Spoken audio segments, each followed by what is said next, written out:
Ration কর্মী ও ration উপভোক্তাদের চিন্তা ভাবনা করে উত্তর দিনাজপুর জেলার কালিয়াগঞ্জ খাদ্য সরবরাহ আধিকারিক কাছে 7টি দাবি জানানো হয়।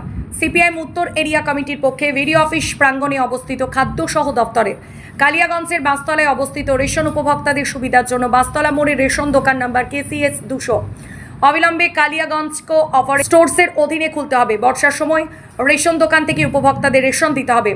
রেশন সামগ্রী উন্নত মানের এবং সামগ্রীর ওজন সঠিক দিতে হবে। রেশন দোকানগুলিতে নিয়মিত পরিদর্শন করতে হবে। কালিয়াগঞ্জ কোঅপারেটিভ স্টোরসের অধীনে নতুন সদস্যপদ দিতে হবে। অবিলম্বে কালিয়াগঞ্জ কোঅপারেটিভ স্টোরসের নির্বাচন করতে হবে। রেশন দোকানের কর্মীদের সাম্মানিক বৃদ্ধি করতে হবে। রেশন উপভোক্তাদের স্বার্থে সত্তর প্রয়োজনীয় ব্যবস্থা গ্রহণ করার আবেদন করলেন। দাবিগুলি না মানা হলে আগামী দিনে বৃহত্তর আন্দোলনের হুমকি দিলেন উপস্থিত নেতৃত্ব। দেখতে পাচ্ছি দীর্ঘদিন পরে আপনারা রেশন নিয়ে আন্দোলনে নামলেন কেন? না, দীর্ঘদিন ধরে না আমরা বিগত দিনেও রেশনের পরিষেবাটা যাতে মানুষ সঠিক পায় তার জন্য আন্দোলন করেছি। এবং আপনার মনে থাকবে যে 7ই জুন রবিবার আমাদের বাসতলা মোড়ের যে KCS 200 মহেন্দ্রগঞ্জ কোঅপারেটিভের অধীনে রেশনের দোকানটা বন্ধ হয়ে পড়ে আছে দীর্ঘদিন ধরে। আমরা সেই ব্যাপারে ওই দিন ওখানে অবস্থান, বিক্ষোভ, পথসভা এবং পোস্টারিং করেছি। তারপরেও আমরা লক্ষ্য করলাম যে আজকে 18 তারিখ, এই সময়কালের মধ্যেও রেশন দোকানটা খোলা নিয়ে তেমন কোনো উচ্চবাচ্য দপ্তরের নেই।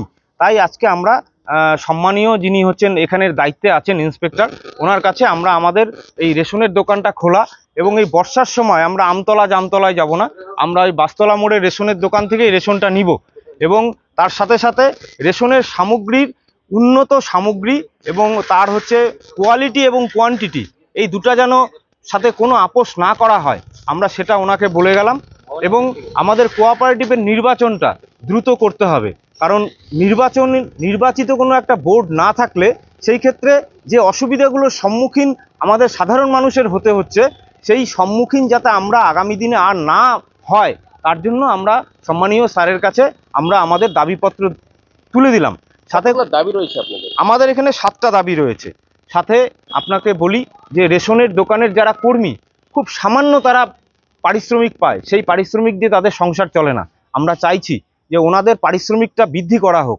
সাথে যে সমস্ত কর্মী রিটায়ার হয়েছেন তাদের পেনশন, গ্র্যাচুইটি এগুলো যাতে ঠিকঠাকভাবে তারা পায়, সেই জন্য আমরা স্যারকে বলে গেলাম।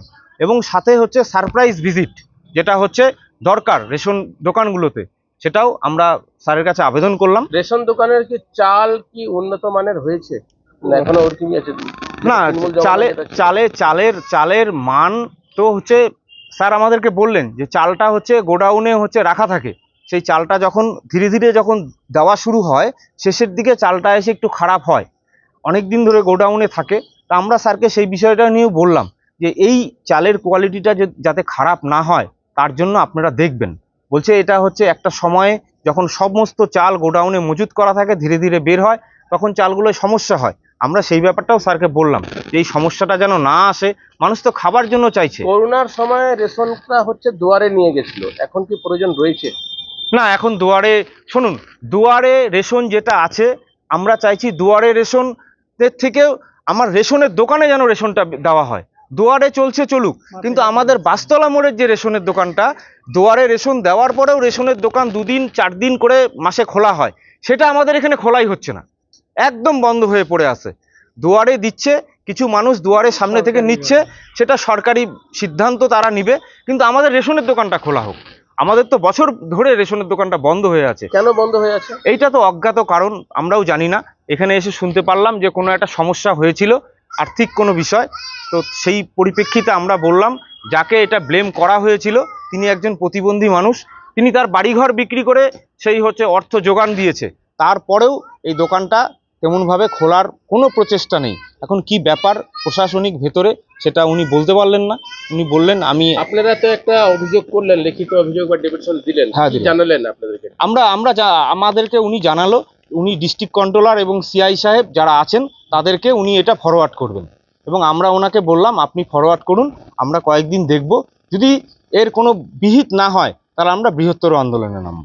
আপনার নাম ও পরিচয়? আমার নাম সুজয় সাহা, CPIM কালিয়াগঞ্জ উত্তর এরিয়া কমিটির সদস্য। কারা কারা উপস্থিত হয়েছেন আপনারা?